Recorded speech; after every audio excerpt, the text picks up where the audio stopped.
You're listening to Entrepreneur's Enigma, a podcast about the ups and downs of the entrepreneurial journey. Every week, your host Seth Goldstein interviews entrepreneurs from all walks of life about their entrepreneurial journeys.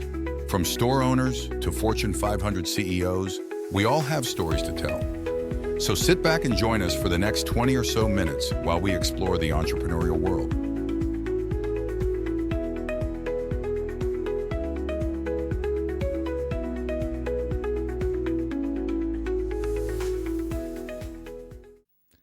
Hey everybody, welcome to another edition of the Entrepreneur's Enigma podcast. I'm your host, as always, Seth from Podcast Mastery and Goldstein Media, amongst other things, because I'm everywhere. What can I say?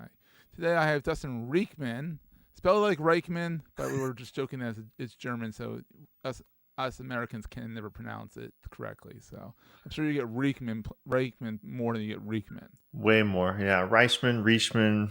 I mean, there's Dustin R. Dustin R. I'm not even gonna try to say your last name. That's usually the wise choice, yeah. That's usually the wise choice. So Dustin is the chief bottle washer CEO, head honcho over at Seven Figure Leap, where they help businesses and business owners get to that seven-figure number in their business.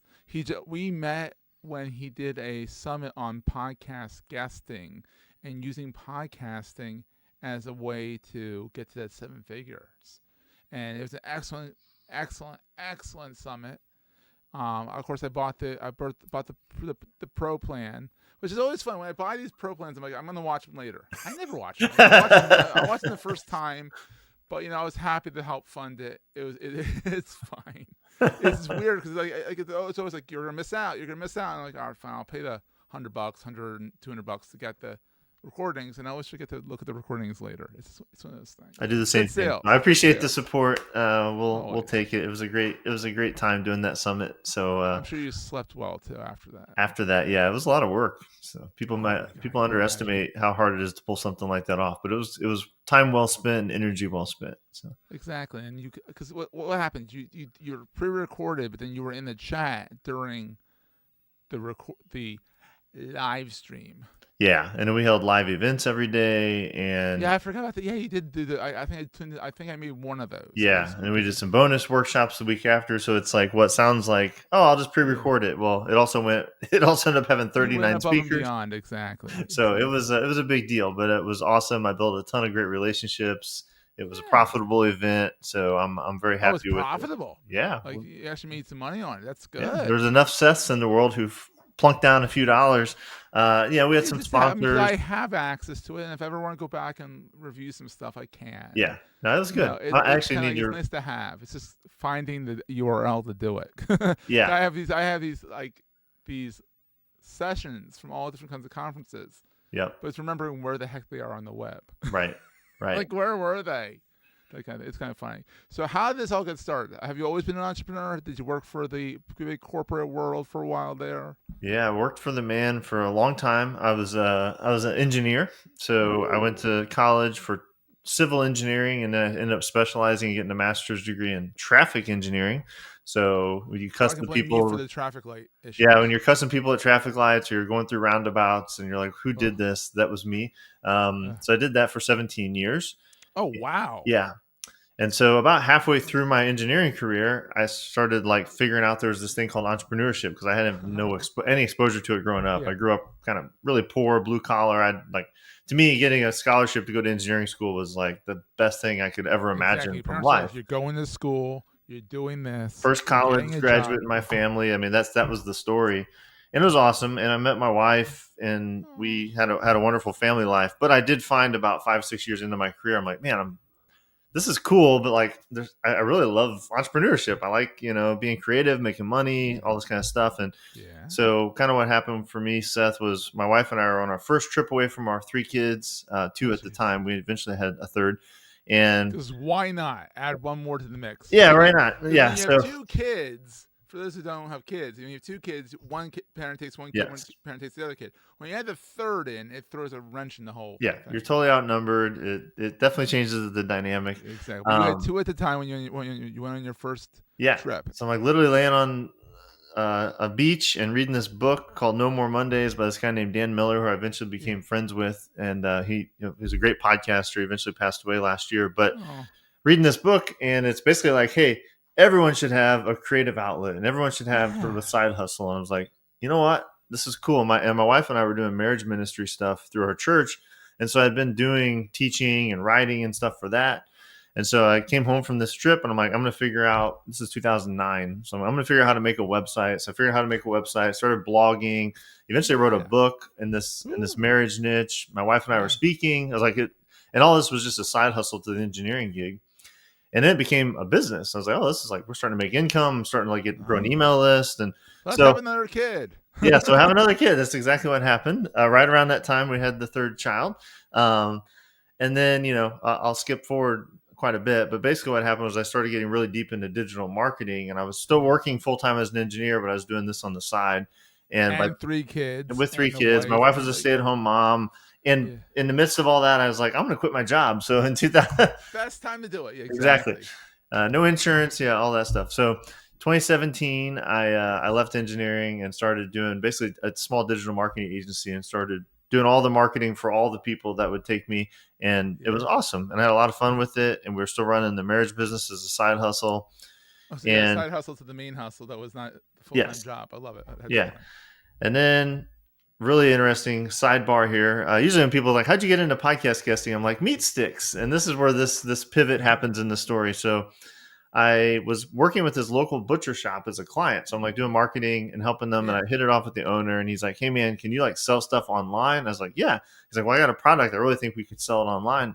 I'm like, all right, let's try it. So what became a partnership in this company called Fire Creek Snacks, which is a better for you meat stick. So I became a partner in this business. I'm still running the marriage business, and I've got all these consulting clients I'm doing marketing for. Jeez. And so when you were just an engineer, jeez. Yeah, well, yeah, and I had just left engineering, and so this was 6 months after leaving engineering. All this stuff kind of happened. Awesome. So fast forward another year, we kind of found this model with Fire Creek about like selling into brick and mortar and retail, and so we started doing trade shows. And so I traveled the country in 2019, did a dozen trade shows. I'm sure your wife was thrilled with that. She loved it. No. Oh, you left engineering, you're finally home. And then I'm gone all the time on the road, but it was mostly weekends. Yeah, exactly. And it was working, and I hated it. I was an introvert, so like standing in like on concrete floors in these huge buildings, trying to get people to sample our food was horrible, but it worked. And I am a capitalist and entrepreneur, so I'm like, it's worth it. So I was doing it. And so everything was kind of going good, Seth. For a couple of years, we're kind of on this trajectory. Things were growing pretty steadily. And then, like all of us have this inflection point in our story. March 2020 rolls around. I'm driving from St. Louis, where I live, up to Chicago for the Ace Hardware trade show. I remember it like yesterday. I get a phone call. And it's like, hey, it's canceled. And I'm like, what do you mean it's canceled? This has never happened. And so, okay, well, I turn around, come home. And within the next couple of weeks, hey, my dentist, my top client, we're closed. Hey, my sister-in-law's restaurant, another marketing client, we're closed. My friend's butcher shop, we're closed. So I lost about half my clients, and kind of the world flipped upside down. And now we're going to take a quick break, hear from our sponsors, and get right back to the show. I had all 3 kids home. Really, no joke. It almost did flip. The only thing that didn't happen was the polls didn't shift. Exactly. Yeah, it felt like crazy. It did. But anyway, to get all the way back to kind of where we're at today, summer 2020, kind of in response to all that, trying to figure out what I can do. And I was stuck at home with 3 kids doing homeschooling and my wife on Zoom. I found a podcast. I was like, I've listened to all these guys on podcasts. Yeah. I've followed these brands on podcasts. I think I could do this. And so I got on a podcast called The Side Hustle Show with Nick Loper. It was, I've heard of that. Yeah. Yeah. Nick, someone I was a little bit familiar with. And it was great experience. And we sold some meat sticks, and I found it was natural and fun. And so I just like, I'm just going to keep doing this. I got nothing else I can do. And so I started doing podcast guesting to grow this Fire Creek Snacks brand. Yeah. And it really worked. And so that was like our whole marketing plan for about 18 months. It grew to 7 figures and kind of became its own story, and started building a ton of relationships in the space. And then people started saying, hey, can you help me with this? And so, the proverbial coaching story. Yeah. And so for the past 3 years, I've now exited that partnership at Fire Creek Snacks, exited the marriage business, no longer do consulting, finally found like the thing. And so Found the 7-figure thing. leap for the Exactly. past. Found like what you wanted to do. Yeah. Yeah. And I've loved what I do. And I found a format that works for me. So 7-figure leap for the past 3 years has been the full-time focus. It's now grown into a 7-figure business. And Ah, basically what we do is we work that's with awesome. founders and entrepreneurs to help them use podcast guesting as a marketing channel and do that at a really high It's level. so So underrated. yeah. It's so underrated. The fact, I mean, and like, so I talk about with my clients, I talk about both sides a Yes. little bit, and but it's podcast guesting is so underrated. People are like, well, who's this guy who has this podcast? Everyone has their own audience. Right. I mean, that might not be the biggest audience in the mankind. It might not be a Joe Rogan. Most of them are not, but they're big enough in their space that people listen to it. Yeah. And it literally takes one deal to make it worth your time Yep. of 20 minutes. And the other thing is 30 it's minutes. And it's there, fun. there's that aspect of the listeners, like how many listeners. I mean, yeah, of course we pay attention to that. We want to help the listeners and speak to the listeners. But as you know, Yeah. Seth, like realistically, it's like relationships. So does All one about relationship come out of one appearance? And that could be with the host, that could be with some other guests, it could be one of the listeners. That can change your whole world. And what I found with the Fire Creek story, that was the needle mover. Yes, we sold some meat sticks on Shopify and it was cool. But what was really important for us is we got, like, as one example, by being on one podcast, we met the vice president of this snack stick company called Snack Nation. And then we got to sample our meat sticks into their subscription box that year in 2021. And it turned into a $550,000 purchase order where we were the featured meat stick for the whole year in the largest subscription box in the country. Right. Oh, wow. And we got into Walmart through podcast guesting. And like, it's not like the CEO is listening is like, I got to have this meat stick on our shelves. Person or someone or an associate's listening. It was like a 23-year-old guy in finance. And he messages me. He's like, I love your story. He actually was my first paid client. I coached him on his YouTube channel. Wow. And he's like, I want to try to find someone here you can talk to at Walmart because, he's in the corporate office. Mm-hmm. And he did that. And we got, it took 2 years. It's not like it happened overnight, but he introduced me. And it led to a meeting, which led to a demo, which led to and so it's all about the relationship. But there's no way I would have ever even thought about conceiving being in Walmart had we not had that. How would you that relationship to get into Walmart if it wasn't for someone listening to your story and being inspired? Like exactly. Like where to start in a multinational, international like. It's hard to grasp. Yeah. Like where the entrance point is because there's so many. Yeah. There really is no entry point. I mean, it's like, these are billion-dollar brands that are typically there. And so the reason we got the opportunity is because one person heard our story and he's like, wow, these guys have an amazing story. This is a true American small business success. And that got us a meeting. And then, then we had a great product and so things kept snowballing. Product too. Don't forget that. Like you have to have a good product or a good story and a good product and tell it correctly, all that stuff. So here's the question of the ages. What do you love of the ages? Jeez, I oversold that question. I was like, no pressure. No pressure. No, and it's not even the main. It's not even the big question either. So, what is the most important?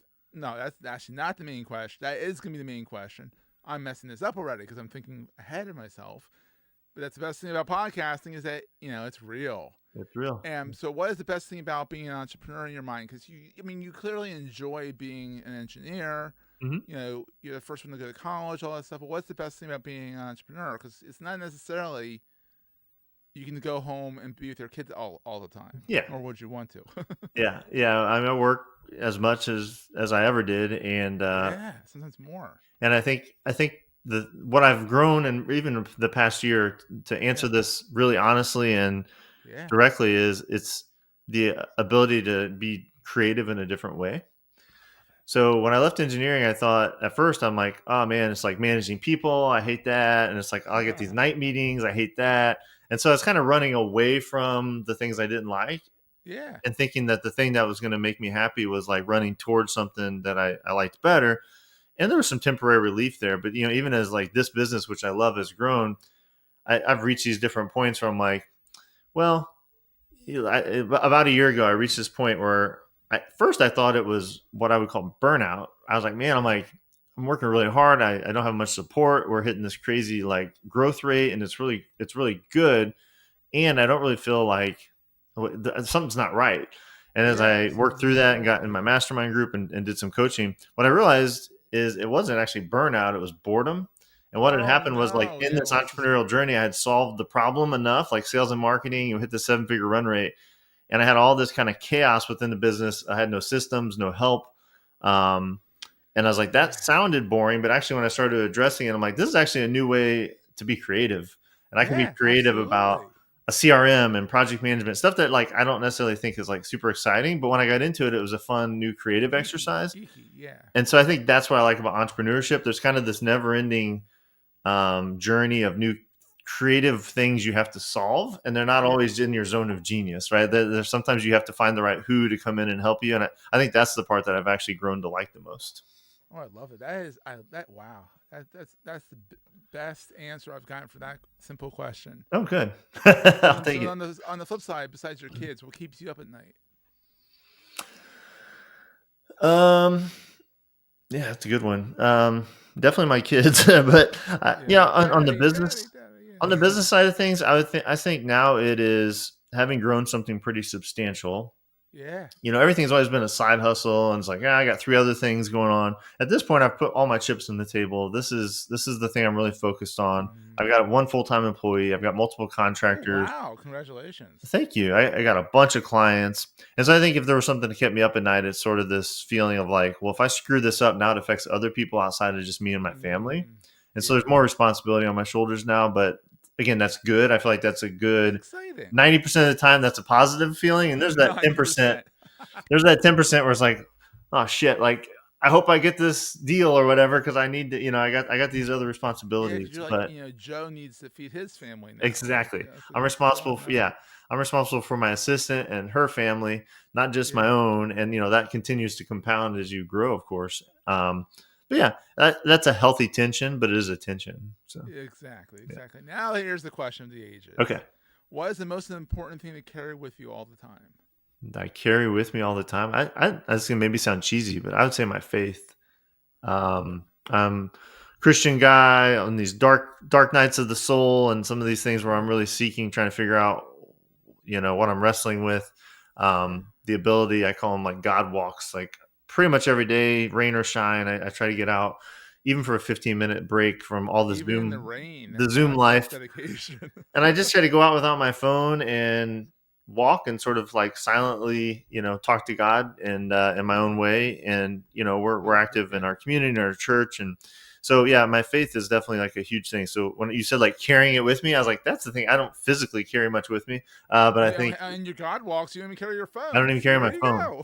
Yeah. So I think I'd say that my faith is, I try to, as much as possible, incorporate that into everything. Yeah. So we don't have a Christian company. It's, but like, it's kind of baked into the value system of what we do. And I think people feel it. So nothing wrong with that. Yeah. Keeps you honest. Yeah. It should, yeah. If you're doing it right. Exactly. So people can work and people find you online. Where's your major watering hole? Yeah, the watering hole is 7figureleap.com. It's just like the sign over my head. So you can spell it out, but also the main way to get there is... You did the 301 because you can spell it both ways. Exactly. I have both, but the number 7 and then figureleap.com. And leap is just, if you think about jumping, it's like a quantum leap. It's my experience that you can get to 7 figures quickly with the right relationships, and they are the key to these quantum leaps. And that's what 7figureleap.com is all about. So. And then I know you're very active on LinkedIn. Yes, very active on LinkedIn. I see you there constantly. I'm like, hey, there's Dustin. Hey, there's Dustin. Hey, there's Dustin. I'm pretty active on there, and if you can spell my name right, I'm the only one on there. So that's kind of handy. Well, that will be in the show notes. Yeah, so that people can there you go. Riechmann, I can't even say it. Yeah, see? Yeah, just Riechmann, but I'm the only one on there. And so the benefit of having a horrible name is you're unique, but the hard part is no one can say it or spell it. SEO-wise, it works. Yeah. Yes. Love it, man. Dustin, thank you so much for being on. This has been so much fun. I'm glad we got to connect and chat. Me too. And we'll see everyone next week. All right. Thanks, Seth. That was a great show. If you're enjoying Entrepreneur's Enigma, please consider giving us a review in the podcast directory of your choice. Every review helps us reach new listeners. If you like Entrepreneur's Enigma, consider the other shows on the Marketing Podcast Network at marketingpodcast.net.